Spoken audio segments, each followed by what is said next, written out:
Lakasan sa kabila ng lahat ng mga suliranin na dumarating sa ating buhay tuwing linggo, kapag kapiling natin ating Panginoon, tayo po ay lumalakas. Amen. Amen. Kaya nga ito lang ang ating kinakain, pagkain spiritual sa uling kapanahunan. Habang iba ay ikaw sila sa pagkain sa spiritual na aspeto, subalit ang mga inirang pinili ng Diyos ay busog. Amen. Amen. Sa pagkain spiritual. Pagkat ang pagkain spiritual na ito sa uling kapanahunan ay para lang sa mga inirang ng ating Panginoon. Hindi ito pangkalahatan. So sa mga oras na ito ay dadako muna tayo. Magpipray muna tayo mga kapatid. Let us pray first. Welcome natin ang presensya ng ating Panginoon. Yes. Dakilang Diyos na makapangyarihan sa lahat. Sa muli, Lord God, narito kami. Yes, Upang ikaw po ay aming purihin, sambahin sa Espiritu at katotohanan. Maraming salamat dakilang Diyos sa patuloy mong paggabay sa bawat isa. Sa patuloy mong pag-iingat. Sa patuloy mong pagbuhos ng siksik, liglig, umapaw na pagpapala sa bawat isa na lingkod mo, Panginoon, na kinatuyuan at naniniwalaan ang iyong bawat salita sa uling kapanahunan. Narito kami, Panginoon, upang magbigay papuri sa iyo at nais namin, Panginoon, na ikaw po patuloy na magdala ng mga kaluluwa sa bahay-sambahan, Lord God, sapagkat ikaw lamang ang nakakaalam kung sino-sino ang para sa iyo bago pa kitang salibutan ay nasa isip mo na, Lord God. Alam ko po, Panginoon, walang imposible sa iyo. Ikaw lang po ang makagagawa ng lahat ng ito. Kung wala ka, Panginoon, ay wala rin kami sa posisyon na ito. Maraming salamat, dakilang Diyos, sa iyong pagpili at paghirang sa bawat sa amin. Tunay at dakila ang makapangyarihan kang Diyos, Panginoon.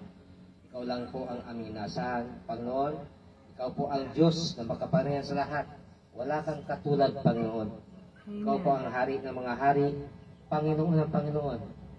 Lord God, patuloy niyo pong pagpalain ang lahat ng mga tao na patuloy naniniwala sa iyong mga pangako. Pagpalain niyo din, Panginoon, yung mga tao na tumutulong sa iyong nobya, Panginoon, sa ministering pinagampanan ng iyong mga lingkod. Lord God, ikaw na po ang siyang bahalang magbigay ng blessing sa material at spiritual aspeto. Sapagkat ikaw po, Panginoon, ang nakakaalam kung ano ang nilalaman ng puso't at isipan ng bawat isa sa amin. Lord God, ikaw na po rin ang patuloy na gumamot sa anumang sakit, karamdaman, sa natural at spiritual na aspeto, sa bawat isa sa amin, Panginoon. Yes, amen. Sapagkat ako'y naniniwala, Lord, na ikaw ang dakilang manggagamot. Sa spiritual na aspeto, Panginoon, ikaw na po ang patuloy na gumamot sa amin, sa mga taong may sakit, Lord God. Gamitin niyo po sila, Panginoon. Patuloy niyo po, Panginoon, na palambutin ang kanilang mga puso, buksan ng kanilang isipan. Nawa, Panginoon, i-welcome nila, Panginoon, habang may panahon pa, ang iyong purong salita. Naway, huwag itong dagdagan o bawasan, Panginoon, sapagkat ako'y naniniwala, Lord God, na sino mang magdagdag, ang lahat ng sumpa na kasulat, Lord God, ay dadagdag din sa kanila. Sino mang magbawas, Panginoon, ay alis din ang kanilang pangalan sa aklat na buhay. Panginoon, sa muli, maraming salamat sa iyong mga pangako na alam ko po ang iyong mga inirang lamang ang makakaunawa nito. Sapagkat ako'y naniniwala, Lord, na may mata sila ay hindi sila makakakita. Meron silang tainga, hindi sila makakarinig. Balik, mapalad po kami, Panginoon, sa iyong mga pininirang. Binigyan niyo po kami ng mata para makakita. Binigyan niyo po kami ng tainga para makarinig at makaunawa ng iyong salita. Yes, Sa Lord. muli, Panginoon, maraming salamat.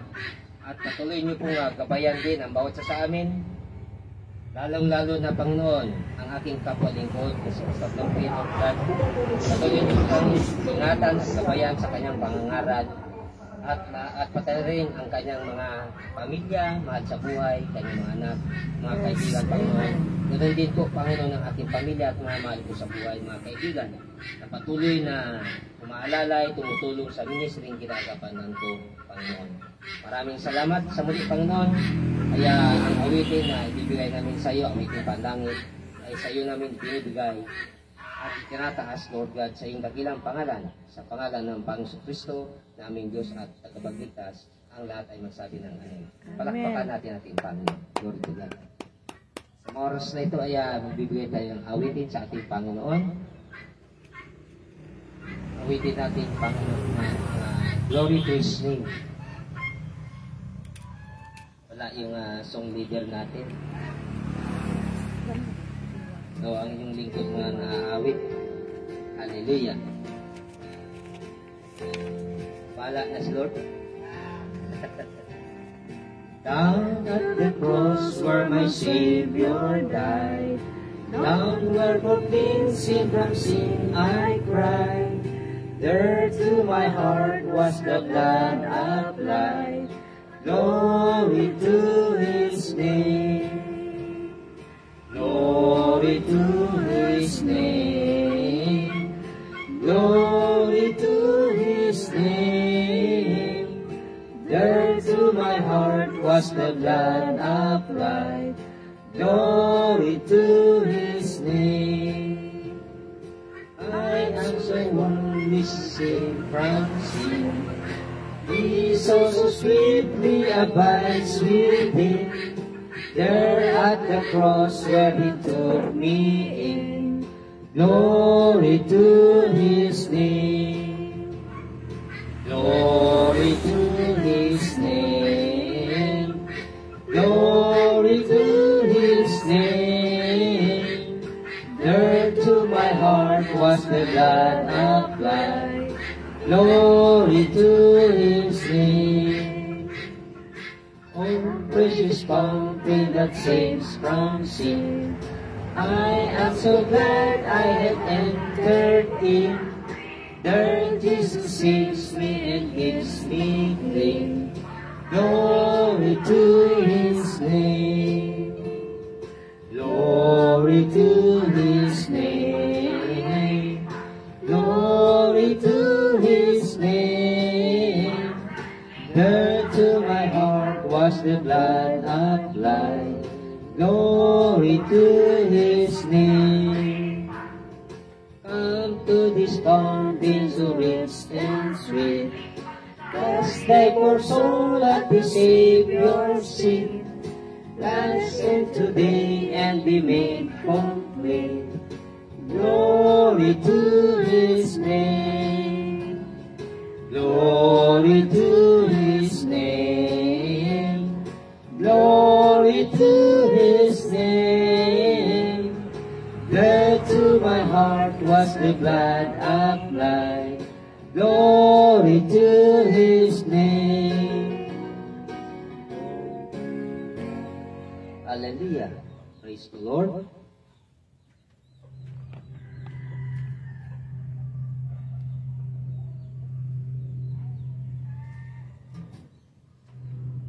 Lord, hallelujah, sa pang-awitin sa ating Panginoon. Glory.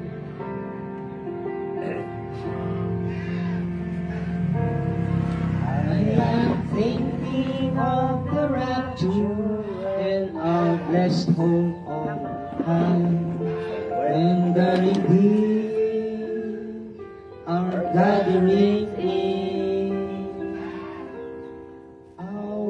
Raise the heavenly anthem in that city in the sky, when the redeemed are gathering in.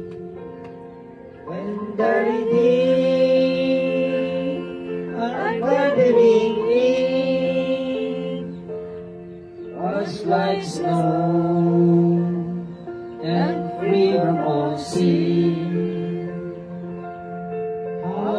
Shout and I will sing when the redeemed are gathering in. There will be a great procession over on the streets of gold when the redeemed are gathering in. What music see, over the city will be roamed, when the redeemed are gathering in. Saints will sing redemption story when their voices clear, when the strong are gathering in. Hallelujah. When the angels always listen, oh, they cannot join that song.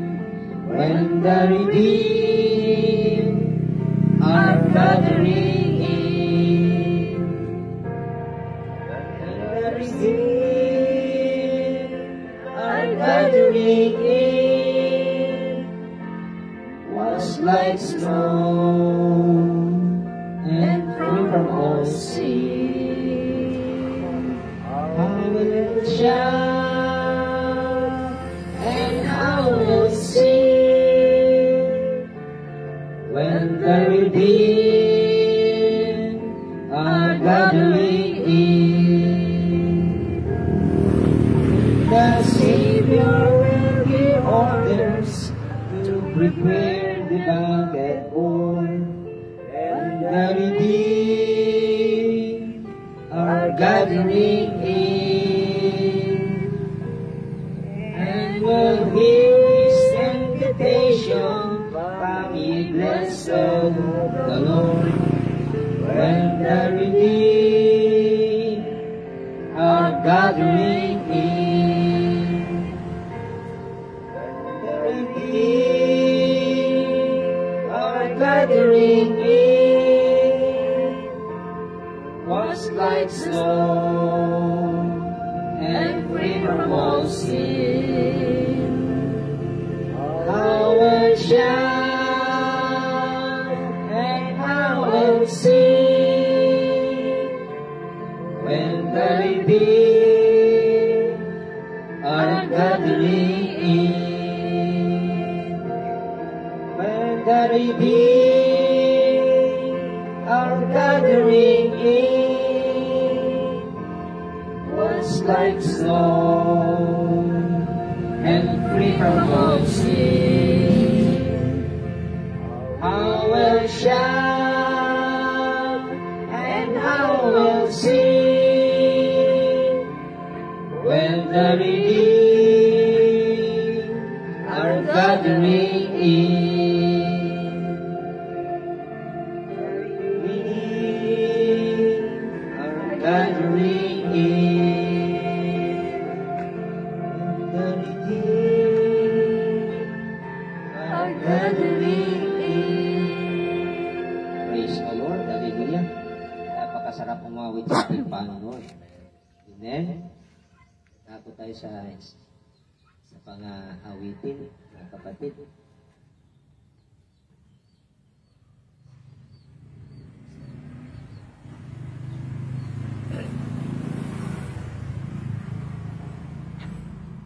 Hallelujah. O tunay na Diyos.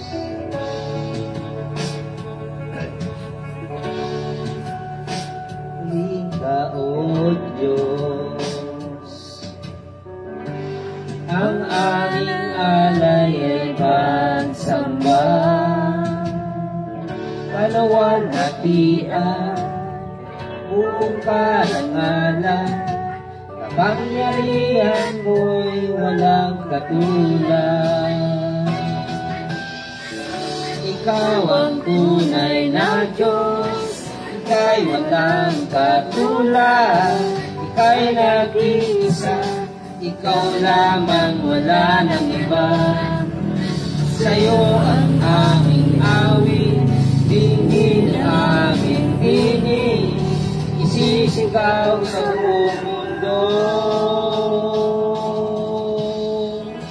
Ikaw ang tunay na Diyos, Ika'y walang katulad, Ika'y nag-iisa, Ikaw lamang, wala nang iba.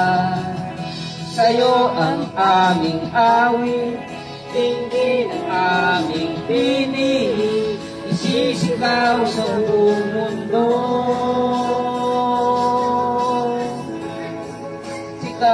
sa buong mundo. Isigaw sa buong mundo. Isigaw sa buong mundo. Hallelujah.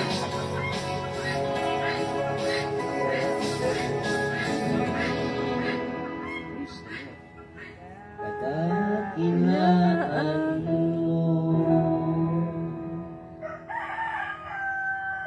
Hallelujah.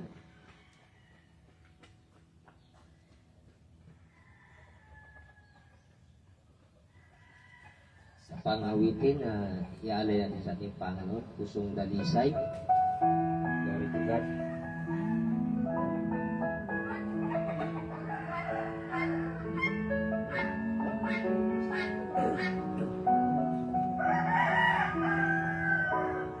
Pusong dalisay ang aking nais, nalikhain mo Diyos para sa akin. Pusong dalisay ang aking nais, nalikhain mo Diyos para sa akin. Isang pusong tapat, sa pusong tapat na sa'yo'y nagmamahal. Isang puso sa'yo'y walang alinlangan. Isang pusong itinitibok ang ika'y parangalan. Ang alay kong pagpupuri sa'yo lamang, O Diyos. Pusong dalisay, pusong dalisay ang aking nais, nalikhain mo Diyos para sa akin. Pusong dalisay ang aking nais, nalikhain mo Diyos para sa akin. Isang pusong tapat na sa'yo'y nagmamahal. Isang puso sa'yo'y walang alinlangan.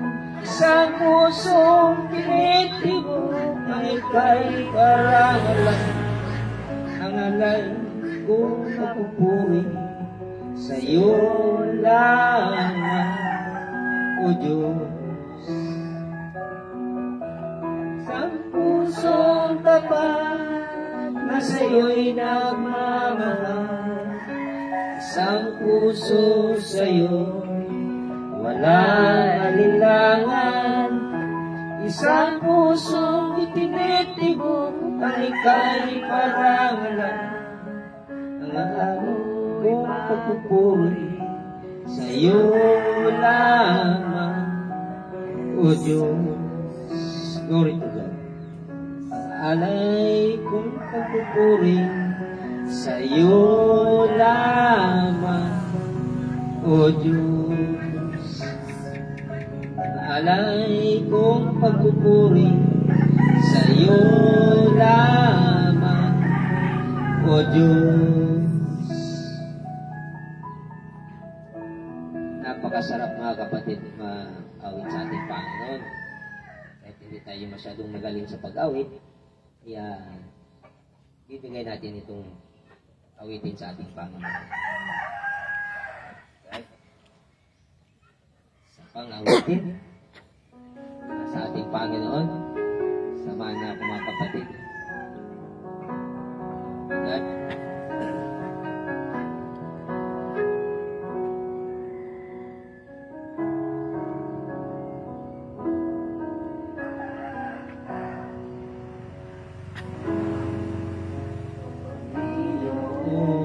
Jesus, huwag titiwala sa biyaya at habang buhay ko ay may kalinga sa pagsubok patnubay, naroon siya't dumaraman.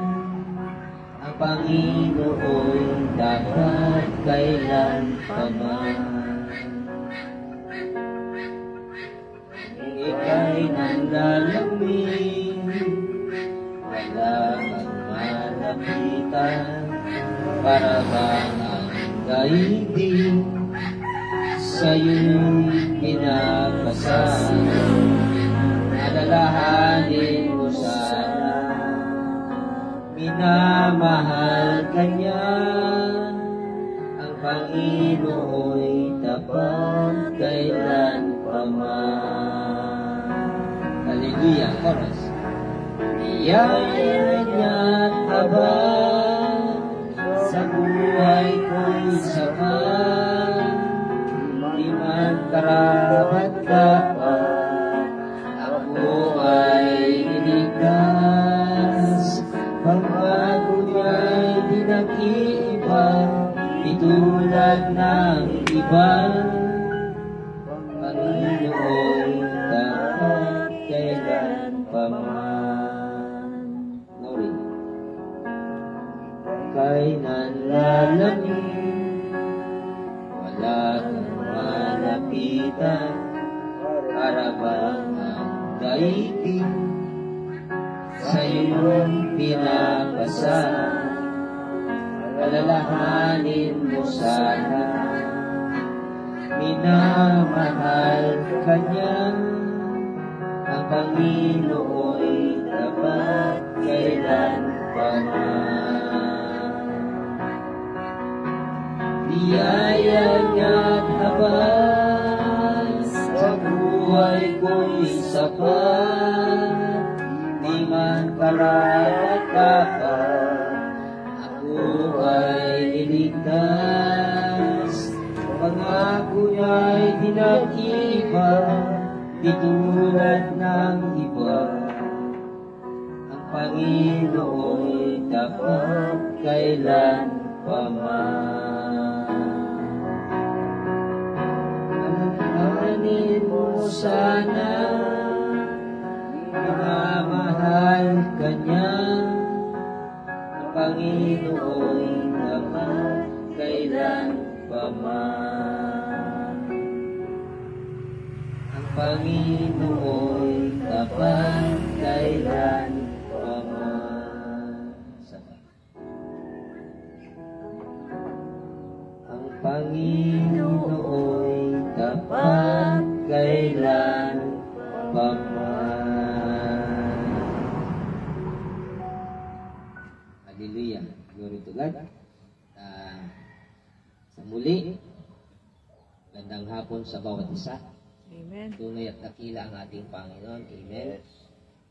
At sa mga oras na ito, mga kapatid, narito tayo para magbigay papuri at pasasalamat sa ating Panginoon. Ito ay isang kagalakan na narito ay sa presensya ng ating Panginoon. Amen. Sa mga oras na ito ay hindi po ako ang mangaral. Ating kapatid na si Pastor Norville ang isang nangaral sa oras na ito. Bibigyan natin siya ng oras at panahon. At bago tayo dumako sa salita ng ating Panginoon, ay binibigyan ko ang bawat isa. Sino mang gustong magpatotoo o magbigay awitin sa ating Panginoon ay malayang punta rito sa harapan. Meron bang gustong magbigay awitin o patotoo sa ating Panginoon? Amen.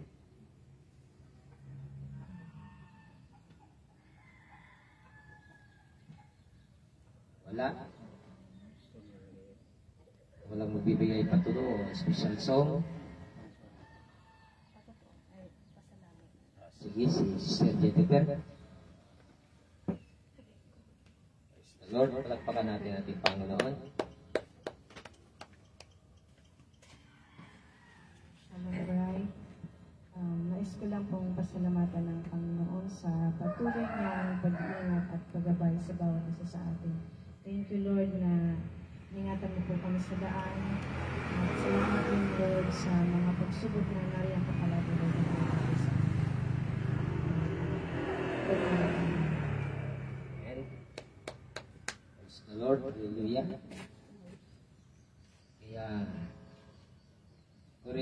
sa nagbigay ng patuto sa ating Panginoon. Nais ko rin na magpasalamat sa ating Panginoon sa oras na ito, sa kalakasan, sa natural spiritual na aspeto na pinigay sa bawat isa.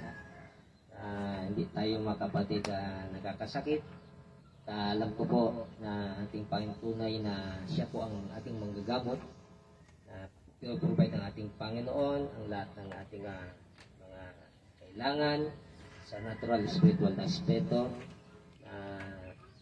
Alam ko na ang Diyos ay talagang totoo. Siya ay tapat talaga sa atin, sa mga taong tapat din na naglilingkod sa ating Panginoon. Amen. Amen. Kasi kung walang ating Panginoon sa ating buhay, siguro mga kapatid ay hindi na tayo maglilingkod sa ating Panginoon. Panay na lang problema ang ating kakarapin. Dahil na rin ating Panginoon, naniniwala tayo na siya ay mag-provide ng lahat ng ating pangailangan at siya ay ating sasulubungin sa lapaat at mabuguin ang ating katawan na nabubulok na hindi nabubulok na katawan. At ako'y naniniwala doon sa mga pangako ng ating Panginoon na maging ating mga mahal sa buhay ay makakasama rin natin sa karayan ng ating Panginoon. So sa mga oras na ito ay kung walang magpapatutuo na ay ibigyan ko ng sapat na oras at panahon ang ating kapatid na si Leonor Phil. Amen.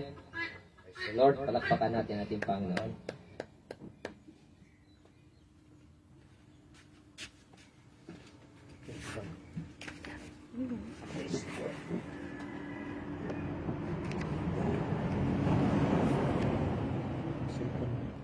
Amen.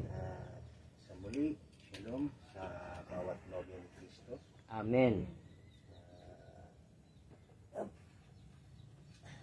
Bilang Panginoon, narito muli tayo na patuloy bagamat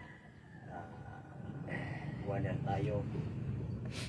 Sabi nga, yung mga bagay na ini-enjoy natin na habang nag-i-enjoy tayo, may mga tao na naman na nalalagas. Tinutukoy ko yung nakaraan kasi ito yung time na hindi tayo nagpapadiligoy. Tama. May mga bagay na biyaya na lang ng Panginoon ang hinihingi ng iba. Hindi ito parati kong inuulit, no?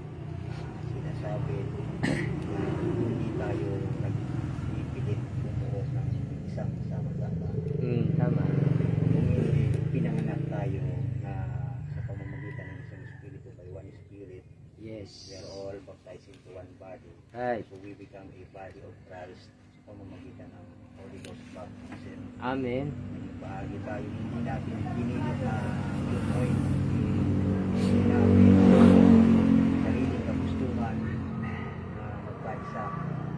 Ang Panginoon ang nag-unite sa bawat isa Tama. sa pamamagitan ng kanyang salita. Amen. It is not our will, but thy will be done. Right. Kaya may mga bagay na yung sa nakaraan, may mga paalala na sinishare natin sa bawat isa dahil maging gabay din.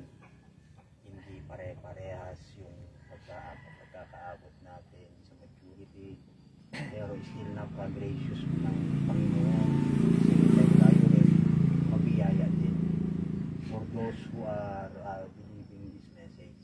Tama. Pero once you reject this message, wala nang mga kapatid na biyaya ang Panginoon. Tama. Dahil ito lang yung isang bagay na nagbibigay sa atin ng extended grace na habang may mensahe pa na pinapangaral, ibig sabihin may mga predestinated seed of God na patuloy pa rin na hinahanap at Tama. kailangan na maging makatanggap ng message. No? Pero sad to say, may mga iba naman na patuloy pa rin na hindi alam yung kanilang kalagayan. Kaya we are not a wandering believer. Tama. Hindi tayo yung wanderer. Dahil alam natin, firm tayo, alam natin sa umpisa pa lang, wala tayong spirito troubles, maraming trials, pero ang Diyos ang nagbibigay sa atin ng sapat na strength, Tama. sapat na wisdom para i-handle yung mga lahat ng circumstances na pinagdadaanan natin. Kaya hindi reason mga kapatid na mga bagay, especially sa ministry, number, sabi nga si Brother Branham, yung God called man, sometimes may trick si Satan. What is the trick of Satan? Yung parang papaniwalain ka na tinawag ka. Tinawag ka sa ministry sa paanong paraan. Parang feel mo tinawag ka, pero on the other hand, sa isang banda, hindi ka tinawag. Meron naman na mga tao, mga man of God, na yung parang umiiwas, tumatakbo pa nga eh, like Jonas, no? So, hindi nila gusto, pero sila pala itinawag. Tama. At yun yung isang bagay na yung sinasabi kong trick, sometimes yung tinawag, nag-iisip na hindi siya tinawag. Pero tinawag pala siya ng Panginoon. Eh yung tao naman na mga hindi tinawag, yun naman yung parang napaka-sigasig. Makita mo, no? Hindi lang kasi tayo. Marami ang nag-claim na mayroong truth. Isa rin tayo dahil kung hindi mo kiniklaim yung truth at all, no? Anong saysay na may tinatayuan ka? Tama. May pinangahawakan ka. Sabi nga, napakinggan ko yung statement of faith ng karamihan based on their theological, yung mga theory, yung mga napag-aralan, dahil hindi ito yung ganoon, pero karamihan based sa kanilang seminaryo, catechism, ano pa, mga Bible school, pero hindi ganoon yung magiging statement of faith natin. Ang faith natin is based, yung statement of faith natin sa revelation. Tama. Na inihayag ng ating Panginoon. At Revelation. yun yung full word, yung purong mensahe. Tama. Fullness na mensahe, hindi part. Kaya sa madaling sabi, hindi ho tayo nangangapa, hindi tayo tawag dito, confused. Therefore, kung ganun yung kalagayan natin, kahit sino pa man yung tumayo sa harapan natin. Kasi yung ito hindi maganda para sa pakinig ng iba, pero since this is the last days, maraming pandaraya na ginagawa ang kalaban. And then, sabi nga ng ating minamahal na propeta, na even yung true church spotted by humanism. Hindi na yun yung mga denomination true church na sa madaling sabi, nasa loob ng end time. Kasi walang Pasok na. totoong mensahe kung hindi yung last end time message na ginawang circle. Bakit? Maraming so-called message believer, pero iba-iba yung kanilang aral. At paniniwala. Tama. Pero the same prophet, the Prophets, same message yung pinapaniwalaan. So ngayon, ito ay spotted na ng humanism. Yung iba nakabase na lang sa sinusundan tao. Mahirap yun, fanaticism. Tama. Kapag naging fanatiko ka sa tao, that day, mahihirapan ka na talagang maka-direct na nakikita mo yung sinusundan mong is yung word talaga. Bakit? Yung tao lang eh, kung ano yung sinabi ng tao, sapat na. Halimbawa, kahit hindi mo maintindihan ng lubusan yung message, okay na, as long as nag-isip ka may ganun setting. Pero mali yun. Bakit? Ang obligation natin is, ang new word natin is a clear understanding. You have to live with the word all the way. Lahat Hindi po pwedeng bahagi lang. Kaya nga, kung tungkol naman sa ibang paniniwala, iniisip nila sapat na anya na yung paniniwala natin ay ipakita sa ating pamumuhay. Ano na naman yung tinutukoy ng mga taong ganoon? Attitude daw. Self-righteousness, mga pagpapakabanal, panlabas. Sa kasaysayan mga kapatid, biblically, yung talagang mga tao na meron ng karakter, sila yung tinatawag na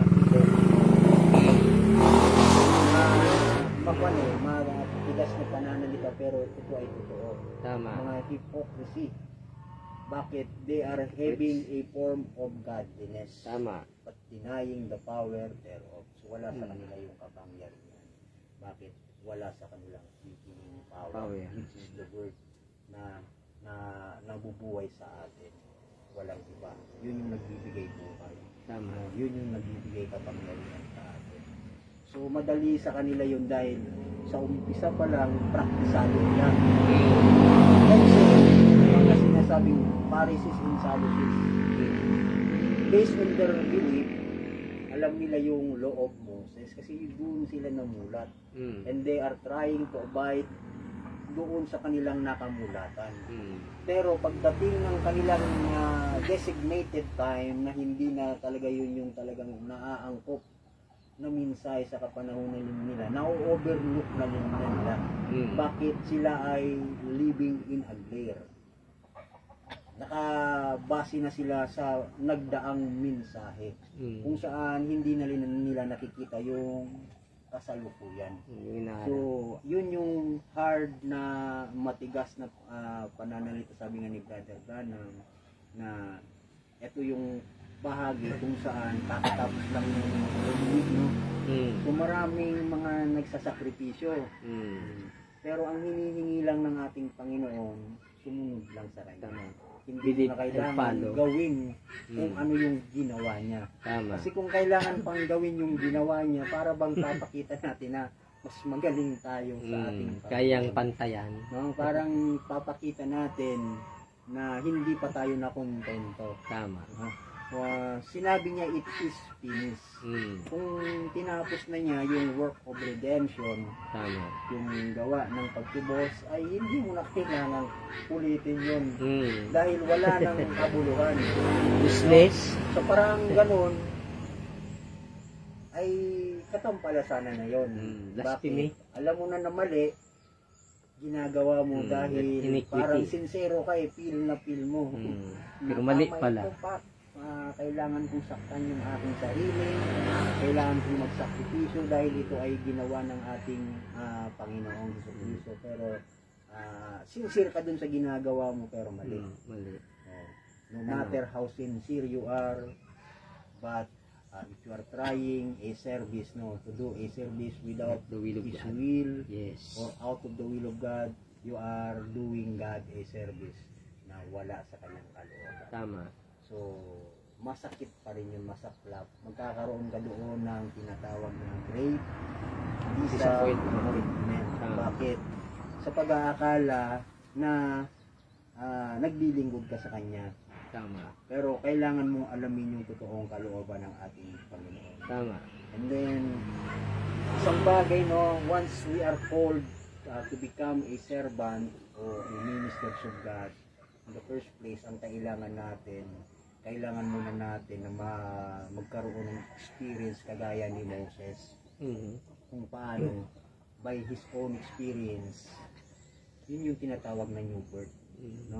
Na kinatagpo siya personally ng ating Panginoon. Tama. Na-experience niya. Kung hindi ka magkaroon ng ganoong experience, yung burning bush experience, you have no right to preach this gospel. Hindi walang authority ang Panginoon na binigay sa iyo. Kaya at the end of the day, at the end of time, marirealize mo, parang iisipin mo, nagkamali ikaw.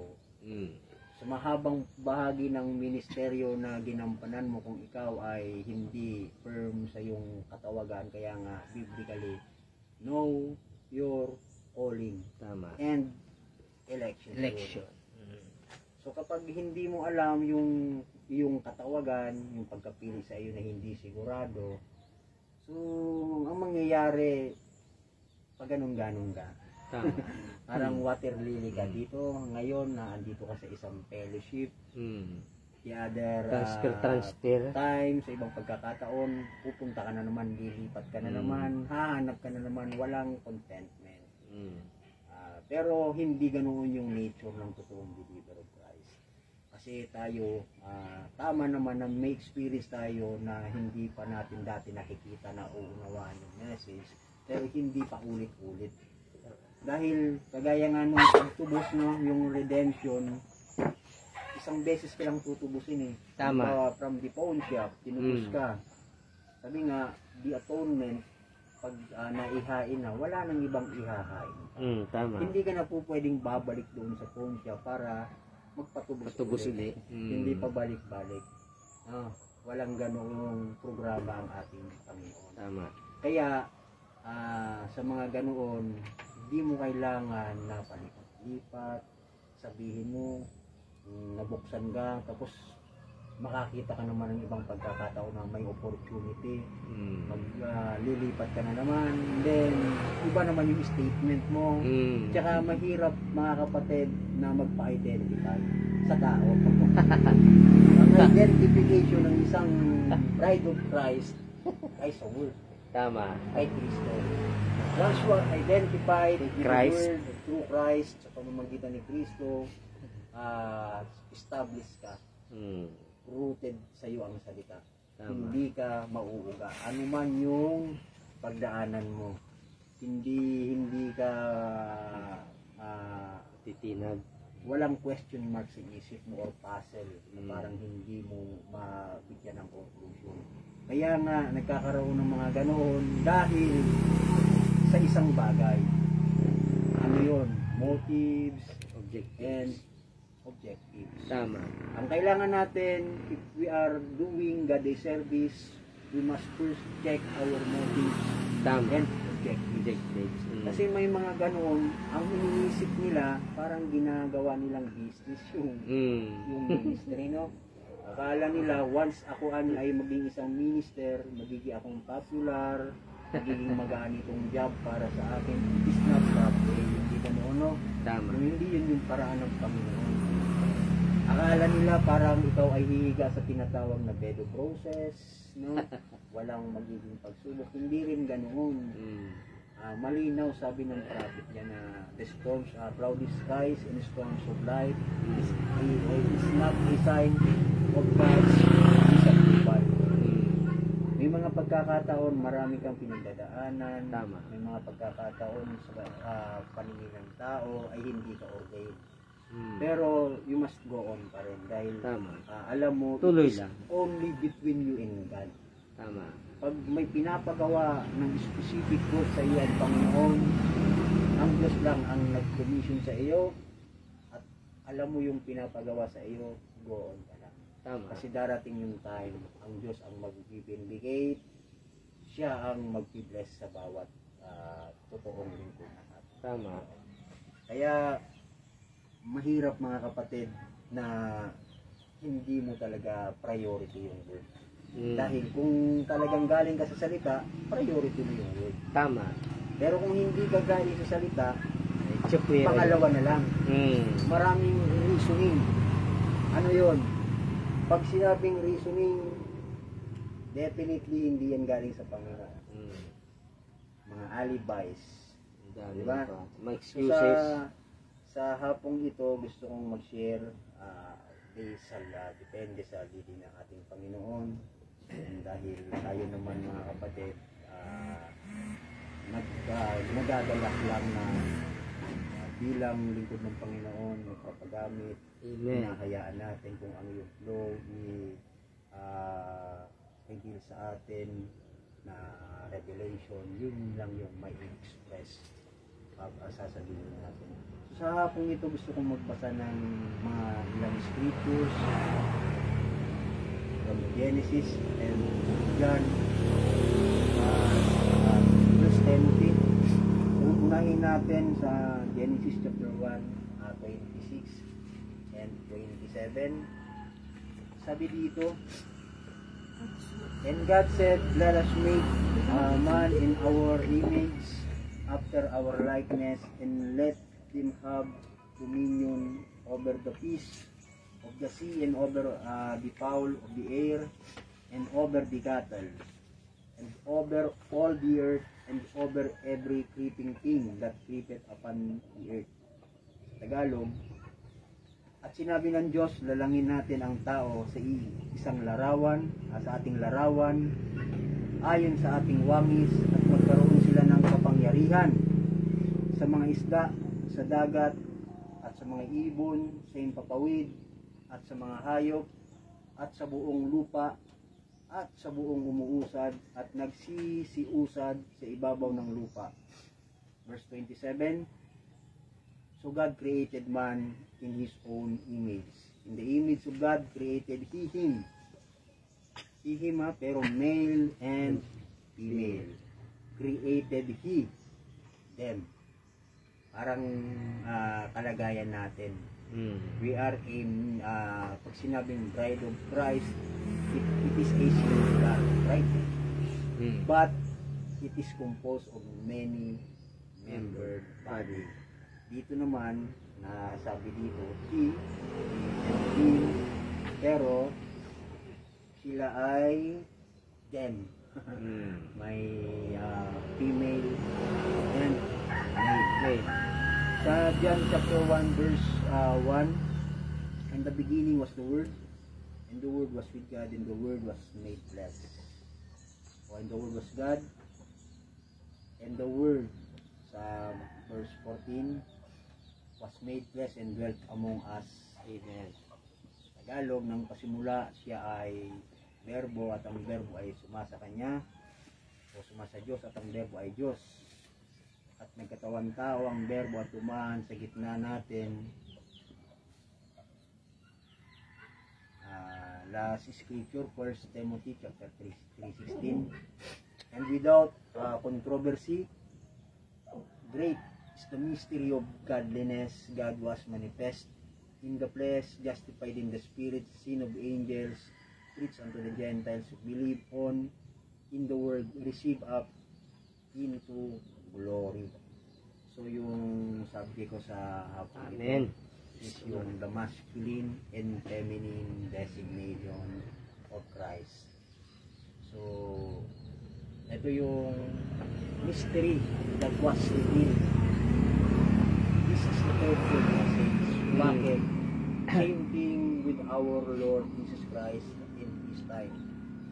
Nung dumating yung third full ministry ng ating Panginoon, unless you eat my flesh and drink my blood, amen. Ina-identify niya, no? Pinapakilala niya na I and my Father are one. Kung sabihin niyang ganoon, yung mga tao na hindi ordained to eternal life, mga tao na hindi nakadesenyo sa walang hanggang buhay, na makasama ng ating Panginoon, ay unti-unting nagsialisan. Tama. Buti kung nagsialisan lang, may bumalik. Yung mga bumalik, yung mga tao na umusig sa kanya. Yung mga tao na very religious people. Sila pa yung umusig. Bato, inatsa ang ating Panginoon.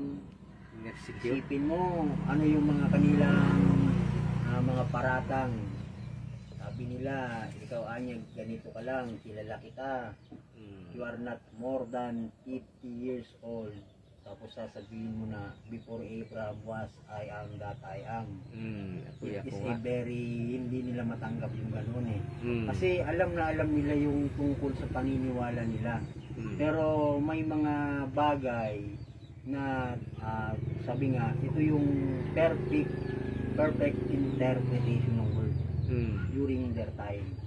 No, siya yung dumating na fulfillment na kung ano yung Kasunod. propesya nagaganap. Amen. Siya yung nagpupulfill, pero yung mga tao na panay yung hintay, yung mga tao na inaral maigi yung bagay na tungkol sa spiritual, sila naman yung hindi naka-recognize Tama. sa mismong kaganapan ng kanilang kapanahonan. So anong nangyari? Nagkaroon ng crucifixion. Sabi nga, itong panahon natin, this is the second crucifixion ng Son of God. Tama.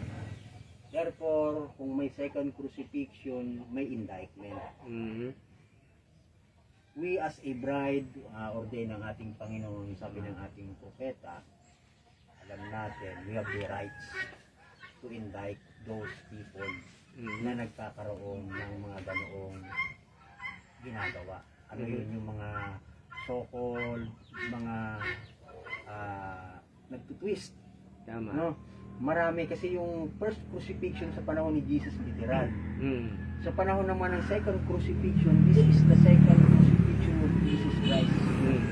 Sabi ni Brother Branham, I have the right to indict them. They found guilty. Sa paanong grounds, sa paanong paraan sila ay natagpo ang guilty. Alam mo kasi na may ebidensya ka. Tama. At yung witness o yung mga ebidensya na hawak mo, walang ibang hindi yung salita ng ating Panginoon. Tama. Ano yung pinipervert o pinitwist ng mga taong ito salita ng narinig ko na yung paniniwala regarding sa three comings, dineclare ng iba na sila ay nasa third coming na. Pag sinabi mo na ikaw ay nananatiling naghihintay sa second coming, tatawanan ka. Sasabihin na, anong rapture pa yung hinihintay mo? May mga quote na ilalatag na we are now in the rapture o ang rapture ay nasa atin na, ganoon. Iba yung thought ng prophet. Pag binasa mo yun kung bakit nasabi niya, dahil meron kang faith, di on the way na ngayon yun. Saka pag sinabing Luther was a part, and then sino pa si Wesley, part, yung rapture ay ganoon, we are entering the rapture age. Tama yun, hindi tayo nagko-contradict sa ganoon na paniniwala. Rapture age, bakit tinawag na rapture age? Kasi ang pagkakaintindi ng iba pag sinabing rapture parang instant na kaganapan. Pero nung ihayag ito na hindi na siya naging iwaga, kasi mystery ng coming ng ating Panginoon ito eh. Akala nila instantaneously ito. So ito pala ay may stages. O kung may stages ito, talagang dadaan sa proseso. O, kaya tama, we are in the rapture age. Pero it doesn't mean na wala na tayong hinihintay at tapos na yung rapture. Tama. Tayo ay nasa proseso ng tinatawag na stages ng rapture. Shout, my voice, and the crowd. Nasa na ba tayo? But we are still waiting sa second coming ng ating Panginoon. Tinatawag na corporal coming ng ating Panginoon. And then, sa binasa natin dito, sabi dito ng ating prophet, now, but he wanted to put things in time. He had make something to worship. So, pinapaliwanag ni Brother Branham yung tungkol sa creation. So, his attributes produce this. Then, he made the man. Then, in this man, he looked lonesome. So, now to show now this great mind, what he had in picture that of the Christ and the church, he took not a different piece of clay and made a woman, but he took from the side of Adam a rib, and took from the spirit of Adam the feminist, and put it in this rib. So ibig sabihin, nung i-create yung first man, si Adam, mayroong part sa kanya na feminine and masculine. Dalawa. So, itong creation na ito, ayon sa prophet, before the seals pa ito, no? Feminine and masculine gender. So, ang purpose dito ng Panginoon, ay para ipakita kung ano siya. Di ba? Kasi nabanggit niya dito, in this man he looked lonesome. So now to show now his great mind, what he had in picture of the Christ in the church. Yun yung magiging kalagayan.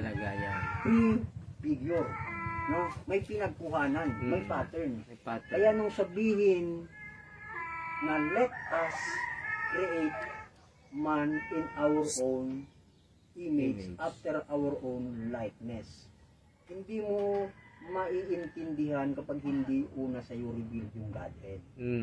Bakit? Parang pag sinabing ibig sabihin, tama ba yung Trinity? Kasi yung Creator, isa lang yung nagsasalita, pero may kausap. Di ba? Ito yung first one pa lang Ito pa lang yung first na isang upward creature. Walang iba. Yung first man, na madaling sabi, si Adam. So sino yung kausap ng ating Panginoon? So may mga code, mga kapatid, before the seal din, nasabi ng ating propeta, the first creation and the highest creation was God Himself. Tama. No? So kung may created siya, ang una niyang nilalang, bago siya naglalang ng ano pa mang ibang bagay, sa mataas na paglalang, siya muna. Yes. Kaya nga kanina That's binasa right. natin, in the beginning was the Word. Yun yung first creation and the higher creation. Kasi iba na ito lower creation na ito. Ito na yung physical creation, dito na ito, mga earthly. Pero sa heavenly, nauna. Ito yung pinakang last part ng creation. Kaya nga, the first creation and the higher creation was God Himself. So therefore, sabi ng Bible, in the beginning was the Word. And the Word was with God.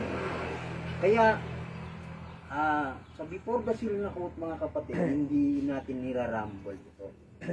No, yung let us, sinabi ni Brother Branham, it is Father and Son. No? Father and Son. Pero hindi lang ganoon, mga kapatid. Makikita mo na yung tinutukoy dito, he and male and female. So therefore, hindi ito father and son. Tama. No? Pero, para itali natin na hindi ito mali yung sabi ng prophet na father and son, later on, nahayag din yung threefold mystery. Na yung first mystery is yung God na as Spirit.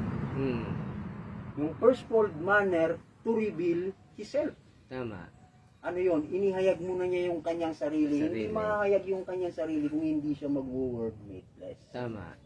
At hindi na-express yung kanyang sarili, hindi yung umpisa sa pamamagitan ng word made flesh. Na-express yung kanyang sarili nung nag-condescend siya. The first creation, in the highest creation, yung word. Kaya nga in the beginning was the Word. And the Word was with God. So yung Word ng yun, at saka yung Spirit, ay hindi mo kung pwede din paghiwalayin. Unseparable. Kaya nagkaroon ng expression, nagkaroon ng sonship. Sonship. Yun yung tinatawag na Logos or Son of God. At yung Son of God ng yun ay nagkaroon ng katawan. Katawan ng isang tao. Kaya nga, sa isang banda, tama naman yung sabi ng prophet na yung let us create man in our own image, after our own likeness, is yung Father and Son. Pero kapag pinuloy mo sa next verse, yung manang yun, he created male and female, parang bubong na. I-figure pala yun, mga kapatid. Ang tinutukoy dito ng prophet is yung si Kristo at saka yung kanyang church. No? Na walang iba yung kanyang nobya. Kasi yung first creation, isang katawan, mayroon dalawang gender. Yung dual being. No? Male and female. Tama. And then sabi dito, parang malungkot eh. Malungkot nung isa lang. Nag-iisa si Adam. Kaya makikita mo rin yung pagpaparalel ng prophet na kapag binasa mo kung yung ano sinasabi niya, hindi address lang sa isang pagkakataon. Sabi dito, to show now his great mind what we had in the picture of the Christ in the church. He took not different piece of clay and made a woman. So, hindi na siya kumuha ng different piece ng clay. O hindi na siya kumuha ng ibang bahagi. Kumuha din siya ng bahagi na galing sa lalaki. He took a part of the rib, no? And then, yung feminist part ay inilabas niya. Ipinorm niya bilang si Eva. Tama. No? When you see, kaya sabi niya dito, input in this rib, when you see a man that acts like a sissy, there's something wrong. And when you see a woman that wants to act like a man, there's something wrong. See, there's something wrong. They are two different spirits. Kaya nga, after noon, yung first condition ni Adam, naging separated na. They are two different spirits na. Kaya pag nakita mo na yung babae, nag-a-act ng lalaki, parang hindi lalaki na, na. kasi babae lang siya eh. Separated na siya. And then, kung yung lalaki naman, parang nag-a-act na babae, something wrong din. They are two different spirits altogether, but together they make one unit. One unit kadet, no? These two are one. They made woman and man. They never was to be old, never die, never get gray, never. They eat, they drank, they sleep just like we do, but they never know what sin was. Yun yung first condition sa Garden of Eden. Tama. Kung ano yung ginagawa natin, nag-eat, umiinom, natutulog, ginagawa din nila. Amen. Ang kaibahan lang, they never old. No? They never die. Kaya nga pag sinabi mo na ibinalik na, pag sinabi mo din na you are already in the millennium, dapat ganoong kalagayan. Tama. Bakit? Nawala kasi Yung yung people. ganoong kalagayan because of sin.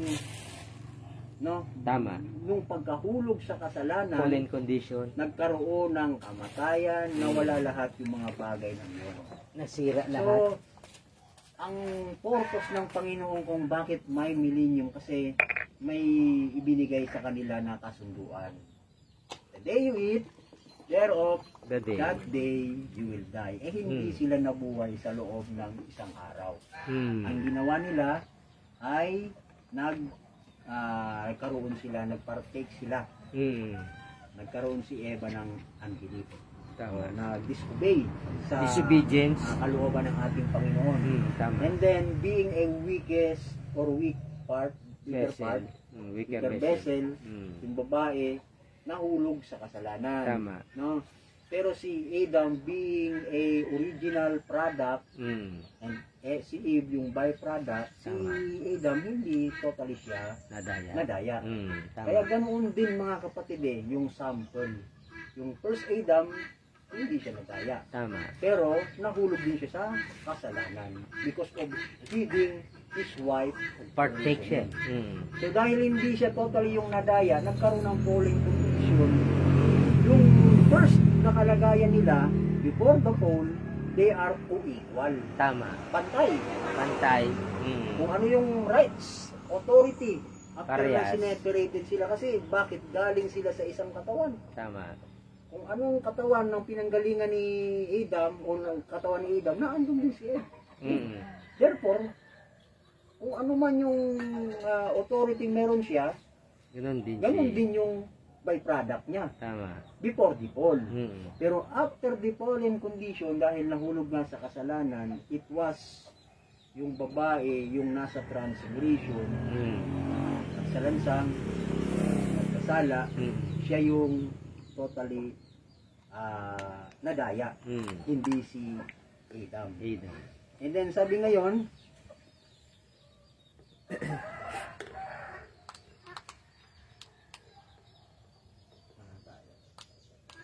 when God made a man first, He made him both male and female in spirit. Inulit naman, another quote na ito. He made him and His own image. And God is a spirit. Kaya, espiritu ang Diyos. Tama. Ano yung image niya? Yung espiritu ang Diyos. Magiging spirit man din siya. Walang image eh.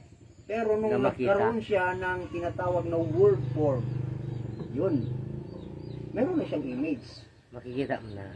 and likeness. No? Pero yung espiritu ng yun, sabi nga, the great eternal, yun yung tinatawag na mayroon siyang more attributes. At yung mind niya, ang mind ng ating Panginoon ay walang hanggan. At sabi dito, when He separated him and put him in place, He put the masculine spirit in a man and a feminine spirit in a woman. And if anything is contrary to that, there's a bit of perversions there. Exactly. So, inulit-uli yung part ng yon, yung parang babae, nagbinababae, yung lalaki na nag-a-act ng perverted. And then sabi dito, somewhere too, not only his natural birth, but spiritual birth. What we need today is that a man be a man and a woman, a lady. God intend them to be that way, dressed different. So, tuloy natin. She was not to be a ruler. Ito na. After the fall na ito. When she first started that, she caused the whole human downfall. Yung babae na ito.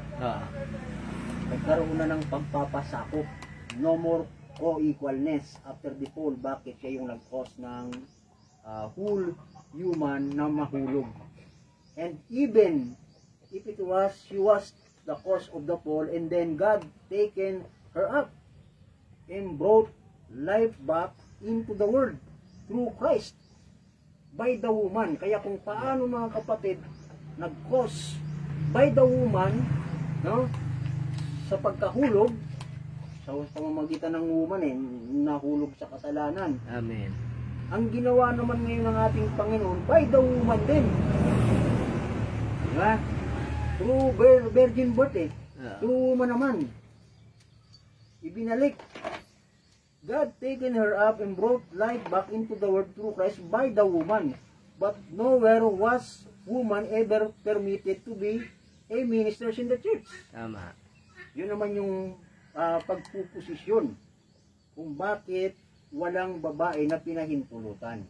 Although yung woman yung naging kaparaanan para maibalik yung kalagayan na nahulog, siya din ay naging tinatawag na vessel din sa pamamagitan ng, kaya nga yung iniisip ng iba, dahil anya si Maria, siya yung nagdalang tao sa Misaya, siya ay anya ay tinatawag na Mother of God. Hindi po ganoon. Walang Mother of God. Paano magkakaroon ng Mother of God? Si Mary, part lang ng creation. Tama. Samantalang yung dinala ni Mary, creator himself. Incubator, parang incubator. Naging incubator lang ngayon si Mary para maibalik yung nahulog. Tama. No? So yung tinutukoy kanina natin, yung image and likeness, that is yung kalagayan ng ating Panginoon. No? Na nagkaroon siya ng create niya muna yung kanyang sarili. Tama. Pero out of, naandun sa kanyang katawan, naandun din yung feminine and masculine part. Tama. No? Kaya, sabi natin kanina, yung first whole mystery, ang purpose ay i-reveal yung kanyang sarili, to reveal himself. Bakit? Hindi po masaya ang ating Panginoon bilang nasa ganung kalagayan, state na being spirit. God is a spirit, and they that worship Him must worship Him in spirit and truth. Hindi na natin yung spirito. Inireveal niya ngayon yung kanyang sarili. Hindi na-express na ngayon yung unang bahagi. Ganoon ngayon kay Adam. No?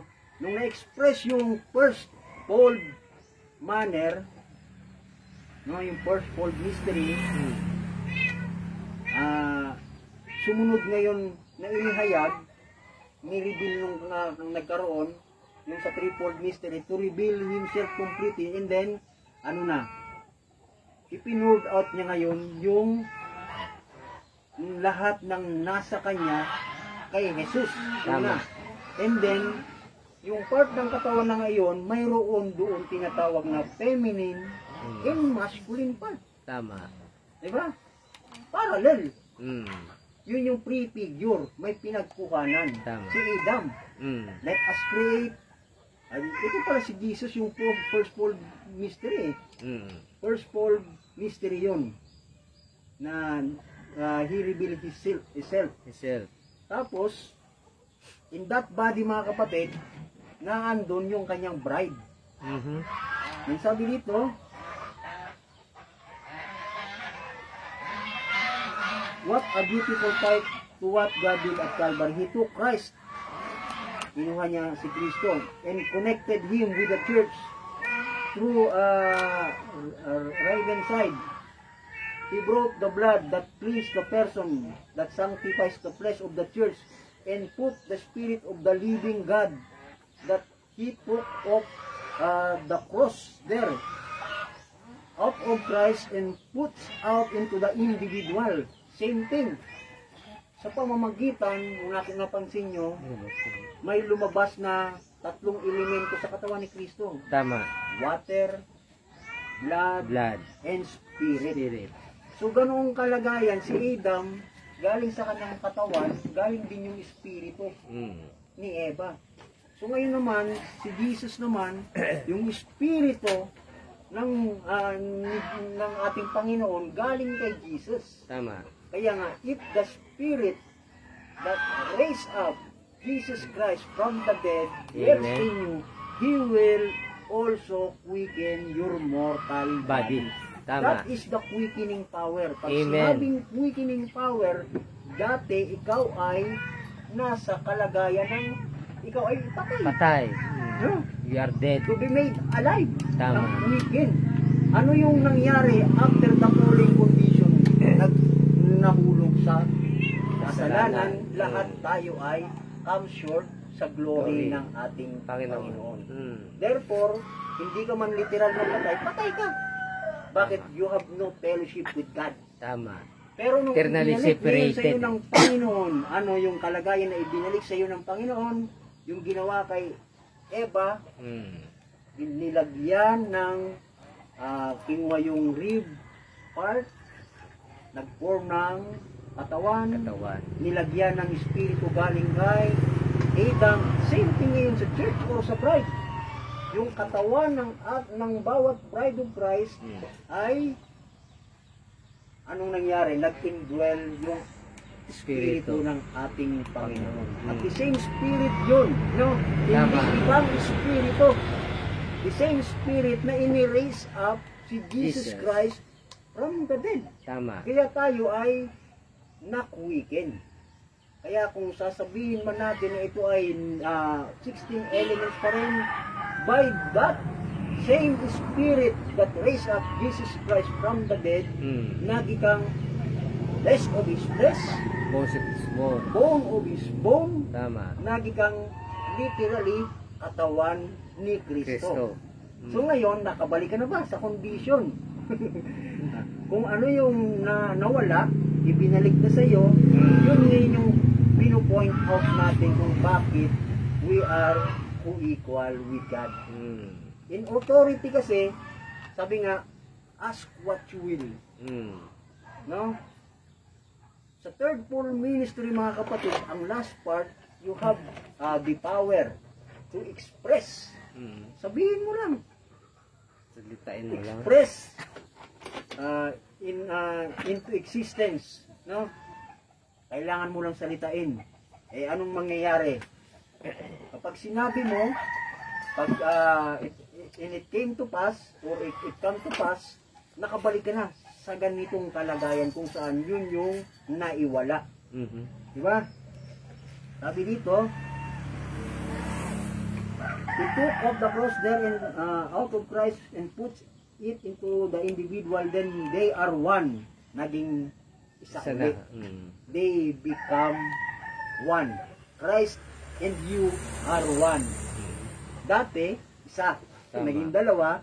Tapos ngayon, yung dalawa, sa pamamagitan ng Espiritu ni Jesus, yan naman yung tumahan ngayon. Kaya dati, masculine. Di ba? Makikita mo si first Adam, masculine. Masculine.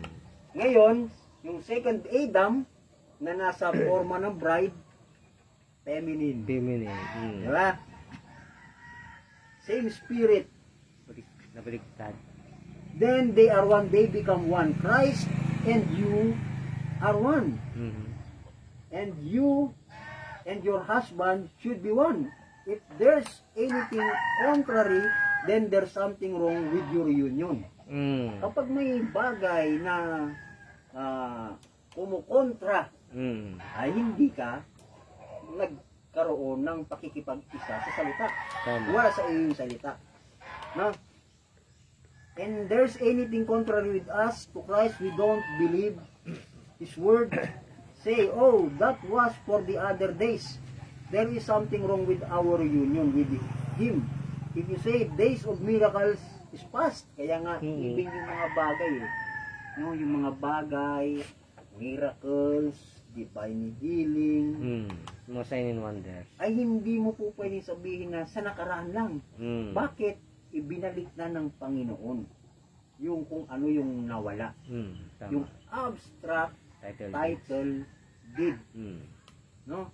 Kaya pag tinignan mo, sasabihin mo, ito anya, testament pa rin. Okay yun. Pero yung unang kalagayan, dual person. Tama. Yung pangalawang kalagayan din natin, mayroon din tayong duality. Tinawag na twofold being. Part of us is still flesh man. Flesh man. But yung isang part natin ay heavenly. Tama. And that heavenly part is eternal. Tama. No? Sabi dito, Without beginning or ending. a woman cannot do what she wants to do. The Bible says not. A woman is by product of a man. She is not even in the original creation.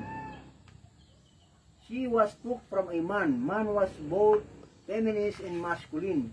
He took the feminist spirit and put in the rib that come from his side. Did you notice when Rebecca went to meet Isaac, when she jumped off the camel, she veiled her face. She was coming to her head. Kaya ang natural na pagkakasal, makikita natin, di ba may pelo? Kasi makikita mo isa lang yung ulo.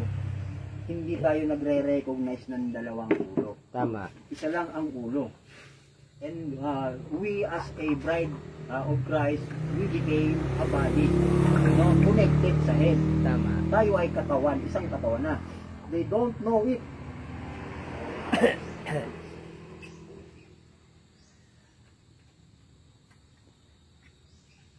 Don't know it. They have to do it anyhow. Did you notice a woman when she gets married, she put, wala hindi na tumagal. Hijab na natin. So, literal na maraming hope. Maganda sanang i-break. Pero, kailangan na natin ng sapat na oras sa ibang pagkakataon nito. Madaliin lang natin. There's the mystery. He before Christ or anything else whatever on earth. You see this great mystery that He chose the bride, knowing He would fall from disbelieving the word, knowing that He would fall, but He would choose a bride that would not fall. Isipin mo no, yung first bride na fall. Tapos yung pinili ng Panginoon na bride ay hindi magpupol. Tama. Ngayon may maraming haters ng bride.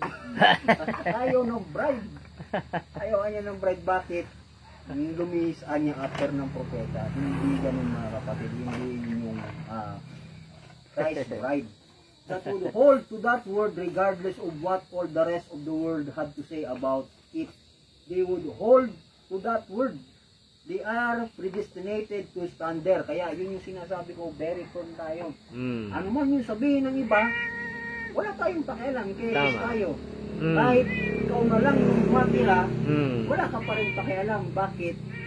Nakapredestinado ka One man standing. na tatayuan mo kung ano yung ganoong paniniwala na kay Kristo, ganoon din yung Kristo sa kasalukuyan sa pamamagitan ng bride.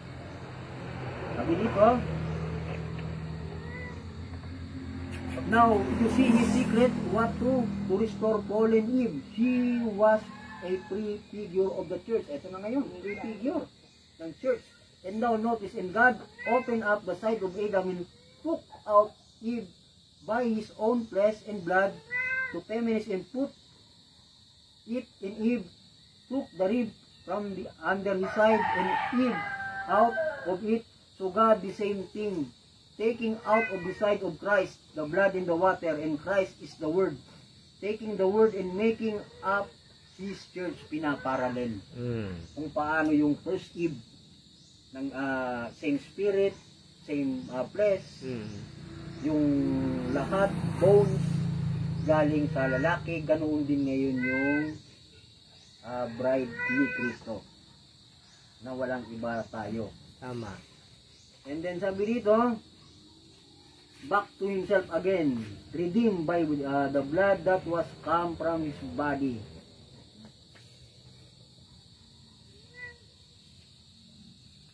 What happened in the prefigure now? He opened Adam's Eve side and took part of his flesh, which was Adam, and to make Eve. Ngayon naman, the bride has to be the Word, for He is the Word. Ngayon, dahil yung pinanggalingan natin salita, kung ano yung inilagay sa atin, ganoon din yung pinanggalingan natin, hindi ho tayo po pwedeng lumihis. Kaya she cannot stand on creeds, she cannot stand on denomination, Tama. she cannot stand on good behavior, hindi yung basta-basta, ayos mo ang buhay ko, Tama. ganoon. Ang Diyos ang mag-aayos niyan. Tama. Hindi natin gampanin yan. Sumusunod lang yan dahil kung ano yung Word manifestation force. ng word. Sabi Salita nga, muna. it is not word plus. It is word alone. Tama. It is not Christ plus. Plus. It is Christ Alone. alone. Tama. Kasi ang Diyos ang magre-reproduce ng kanyang kung ano man ang kanyang mga attributes. Ang Diyos ang bahala niyan. Hindi ho tayo. Kaya marami ang nahuhulog sa ganun. Bakit? Yung karakter niya na ni ganito ay hindi parang napaka-judgmental mo niya, kapatid. Hindi naman po pwedeng sabihin mo na yung mali, tama ka. Pag sinabi mo na ikaw, mali ka, sasabihin ko judgmental ka. Hindi sabihin mo na lang na tama ka. We have fellowship. Hindi ganun mga kapatid. Ang tawag doon, you are, sinusolve mo yung birthright. Ang mali talaga. Yes, exactly. Sabi dito, and to be sure that the whole rapture, eto na yung sinasabi nila na wala ng rapture dahil dito. And to be sure that the whole rapture now, Luther was a part. Yung buong rapture niya. Sinabi lang ng ating propeta na yung buong rapture na yun, ngayon si Luther ay bahagi. Wesley was a part. The prophet was a part. If they aren't part, just in the revelation that they was making up the body, feet, toes, arm, and support until the head, which we get. See, that makes the entire rapture. It's the body of the Word, which is Christ. Tama naman po, walang contradiction. We can say amen to that. Na Luther was a part, Wesley was a part. Yun yung composition ng entire rapture. Hindi lang tayo. Di iba na naman yung iniisip nila. Ang anyang pag sinabing rapture, yun yung anyang yung naging na-rapture ka anya dahil naging bahagi ka na ng katawan ni Kristo. Hindi, mga kapatid. Yung katawan ni Kristo, yun yung part na ira-rapture. Baliktad yung understanding ng mga timpla-timpla, mga scientist teacher. And then sabi dito, that makes the entire rapture. It's the body of the Word, which is Christ. Outside of that, you're lost. I don't care how good you are. or what your relation is or what your fellowship is. Yun na. Yun lang yung basihan. Maging bahagi nga ng word. Then you are part ng rapture. Tama. Dahil kung hindi ka part ng rapture, kung hindi si Luther naging part ng bahagi ng word, hindi siya maging bahagi ng salita, hindi siya part ng rapture. Kaya nga yung rapture is hindi lang tayo. Tama. Tayo lang yung part na may tinatawag na completion. Na tayo yung nasa huli, then without us, Yes. Book of they Hebrew. cannot remain Perfect. perfect. So yung perfection na sa atin, pero hindi tayo lang yung irarapture mga kapatid. Kaya nga, pag sinabi yung mystery ng translation ng bride is ang tawag dito, the dead in Christ shall rise first. And all of a sudden, yung mga tao na nanatiling nakatayo, tayo yun, ay magkakaroon ng tinatawag na pagpapalit ng katawan Body change. or body change. Sabi dito, so mahaba pa mga kapatid, and then ikuha na lang natin ang pagkakataon, basahin natin yung climax, last step na ito. And he being the groom, the bride has to come forth. Gaya naman ito ni Adam, no? Being yung si Adam yung lalaki, yung first man, na andun sa kanya yung one, nag-comfort din galing sa kanya. And then si Jesus, being a groom, the bride has to comfort because it's part of him. And it can only be the same manifestation of the fulfilling of all the revelations. And any other has spoke of the bride. Kaya, the same eh. Makikita mo eh. Lahat ng manifestation na nakapatungkol kay Jesus, ganun din sa kanyang bride. Bakit the same sila? It can only manifest if it does something different from the groom, it isn't the bride. So paano ngayon na i-criticize mo na wala ng bride? Eh bride nga yung inaasahan ng groom eh. Siya na ngayon yung nasa eksena. Because she is flesh of his flesh, bone of his bone, life of his life, power of his power. Ngayon, ito yung pinakang climax. She is him. Hindi mo na ngayon makikita. Ang makikita mong him, yung she. Bakit? Nasa hindi mo makikita yung word. Kung hindi yung word made nandyan sa'yo. flesh yung makikita mo. Which is the flesh of the bride. And that flesh is the same flesh na kumbaga flesh ng ating Panginoon sa kasalukuyan. Amen. The flesh from his side made both mechanics and dynamics. The wife, the spirit of him in the flesh of him, and put it together.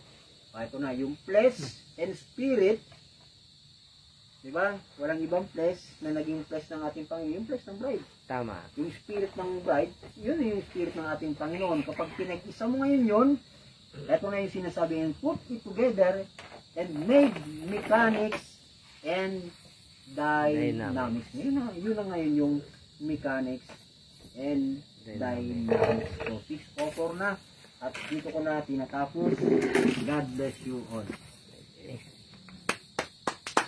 Praise the Lord. Hallelujah.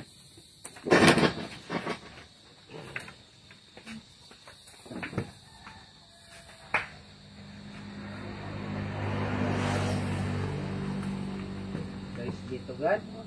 At maraming salamat Nortil sa mensahe nga pinangaral mo sa bawat sa amin narito, at I hope na mawa ng bawat isa at maging mga nakikinig o nanonood ng oras na ito, kaya alam ko ang Diyos na ang siyang bahala na siyang magturo sa bawat isa sa atin, na alam ko na basta ang heart desire ng isang tao ay naniniwala ka at ikaw ay sumusunod sa ating Panginoon Kristo, ang Diyos ay obligado na ipaunawa sa iyo ang minsay sa uling kapanahunan, lalo na ang salita ng ating Panginoon. Kasi kailangan lang talaga yung una, maniwala ka, pangalawa, ikaw ay sumunod. Yun lang ang simpleng gusto ipaabot ng ating Panginoon. Kasi pag hindi ka naniniwala, ay talagang mahirap mong maunawaan ito. At hindi ka pa sumusunod, ay mahirap na. Saka sa mga oras na ito mga kapatid, ang minsay nga ating natanggap sa uling kapanahunan ay hindi ito talaga sa mga pampubliko. It is not anymore to the public. Kasi ito'y ibinulong lamang sa mga pinili at hinirang ng Diyos sa uling kapanahunan. It is a whisper. Ito'y binulong ng ating Panginoon sa kanyang mga hinirang, kanyang pinili, na bago pa itatagal sa libutan ay nasa isip na ng ating Panginoon. Sapagkat siya ay bahagi ng kanyang katawan, bahagi tayo ng katawan ng ating Panginoon Kristo, tayo ay bahagi din ng salita, amen, na nasa isip din tayo ng ating Panginoon. Kaya pagdating ng takdang panahon, marinig mo yung salita sa iyong panahon, ay magre-response ka doon sa salita sa iyong panahon din.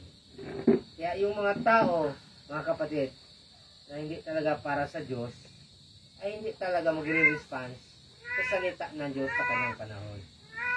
Kaya nga, ito yung individual affair between you and God. Kaya pasalamat na lang tayo mga kapatid na ang biyayang ito ay binigay sa atin. At maaari nga ay narito pa yung biyaya ng ating Panginoon ay kailan nang i-grab ito ng mga tao hanggat maaari. Kaya narito pa yung biyaya ng Diyos ay bukas pa.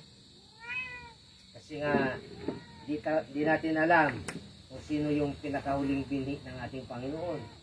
Kaya patuloy tayong nangangaral ng salita ng Diyos, yung minsay sa huling kapanahunan para yung pinakahuling binhi ng Diyos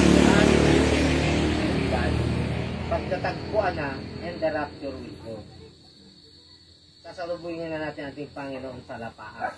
Ano yung second coming? Yun po sa lapaap. Di po bababaan ang Panginoon si Kristo sa lupa. Sa lapaap natin sasalubungin. May literal po talagang mangyayaring pag-agaw. Hindi po spiritual lang. Amen? Kaya nga napakasarap ng minsay ng ating kapatid na sa mga oras na ito na ang Espiritu Santo kailanman ay hindi magkakaroon ng dwelling place sa isang tao kung hindi ka na-convert, hindi ka na-born again. Kailan mo lang ma-born again ka, born of the Spirit of God. Kaya pag hindi ka na-born again, kasi nga may requirements talaga eh. Unless a man be born again, you cannot see the kingdom of God. Kasi nga, nadaya, na-pervert, yung una nating kapanganakan, it is born of flesh. John 3:6. Kaya kailangan maborn of the Spirit of God. Kaya mapalad po tayo mga kapatid na unti-unti sa atin pinapakita sa ating Panginoon yung mga hiwaga. At itong hiwaga na ito, hindi na ito hiwaga sa atin, sa kanila, mga hiwaga pa. It is a reality to the bride of Christ. Alam na natin yung posisyon natin sa ating Panginoon. We are the living epistles of God in the last day. Yan ang rason kung bakit pinapangaral natin ito nang hindi tayo nag-aalinlangan. Amen? At hindi rin tayo nanghihinayang. Kasi walang sayang yung pangangaral natin. Hindi masayang ang ating pagpapagal. Diba? Sabi ng banal ng ating Panginoon, hindi masayang ang ating pagpapagal. Saka go lang tayo ng go. Kasi ito yung kampanya natin to preach the gospel to many peoples, nations, tongues, and kings. Ganun talaga yung kampanya natin. Hindi lang tayo dito nanatili. Kaya kung saan yung mayroong mga gathering, may fellowship, kung tayo, may gawain ng ating Panginoon, kung saan yung bagong katay, naroon tayo. Amen. Diba? Yung agila, tulad isang agila. Agila, hindi ang kumakain ng bulok na pagkain. Ganun din ang nobya ni Kristo. We are eating fresh meat. So, ang pagkain sa uling kapanahonan ay ang salita ng Diyos na very precious na sa atin po naitalaga natin Panginoon. Napakapalad po natin na we are so blessed. Sino ba naman mag-aakala, no, na sa ganitong kalagayan natin, hindi naman natin ito hinangad sa panaginip. Minsan nga di ko mga kapatid na hinangad na mangaral ng salita ng Diyos. Takot nga ako mangaral, ayaw ko tumayo sa pulpito, pero wala akong magagawa ang bawat sa atin kung talagang yan yung kampanay natin sa ating Panginoon. Kaya obligado tayong ipangaral ang salita ng ating Panginoon. Wala po tayong magagawa dyan. Basta we are only relying on God's will. Amen. Kung anong kalooban ng Diyos ang siyang masunod. Hindi po yung kalooban natin. Kaya nga, ang masaklap nga lang, nakakalungkot ay mayroon tayong kapatid sa pananampalataya, atras abante. Kung saan-saan pumupunta, sa tinagal-tagal ng panahon na saka lang niya na-realize na mali yung aral, itutuwid pa niya. Ako, yan ang mahirap sa isang tao. Hindi ko alam kung ano itutuwid niya. So, ang Diyos na lang ang makapag-kunyan sa kanya. Para ang alam ko, Hebrews chapter 6 verse 1 to 9, kapag na-enlighten na kasi ang isang tao, di ba? Once na na-enlighten siya, at yung tinalukuran, nireject mo pa, kaya wala nang hain talaga, mga kapatid. At hindi tayo maliligtas, mga kapatid, sa totoo lang, sa mabuting gawa. Hindi po tayo maliligtas yan. Sabi nga, from the very beginning, kailan mo nang sundin mo yung salita. Salita muna ang unang sundin mo. Word first and works follow. Sumusunod na lang yung gawa. So sa mga oras na ito ay tapos na yung gawain natin. Thank you very much. At palakpakan natin ating Panginoon. Mag-pray tayo, closing prayer. Let us pray. Dakilang Diyos na makapangyarihan sa lahat, maraming salamat muli sa mga oras na ito. Kami po ay yung sinamayan, sinamahan sa ganitong gawain. Alam ko po, Panginoon, lagi kang nariyan. Hindi mo kami pinababayaan, Panginoon. Ikaw po ang aming kalakasan. Ikaw po ang palaging nasa harap, Panginoon. Lagay mo palagi kami sa iyong likuran. Ang kalooban mo palagi, Panginoon, ang siyang masunod. Wala kami magagawa, Panginoon, kundi ang sundin ang iyong kalooban na may pangaral ang iyong salita hanggat may panahon pa. Kapagkat ako'y naniniwala, Lord, na mayroon pang mga tao na kailangan maligtas. Kung anong biyaya na binigay niyo, Panginoon, ganoon din po ang aming gagawin. Bigay namin ang biyaya na with love, may pag-ibig. Maraming salamat, Panginoon. At sa pag-uwi ng aking kapatid na si Pastor Norfield, Lord, ang kanyang asawa, ay patuloy niyo po silang ingatan, gabayan, na makaabot sila, makarating sa kanilang tahanan ng maluwalhati. Hiling ito, Lord, sa iyong dakilang pangalan, sa pangalan ng Panginoon Kristo, na aming Diyos at tagapagligtas. Lahat ang masabi ng Amen. Amen.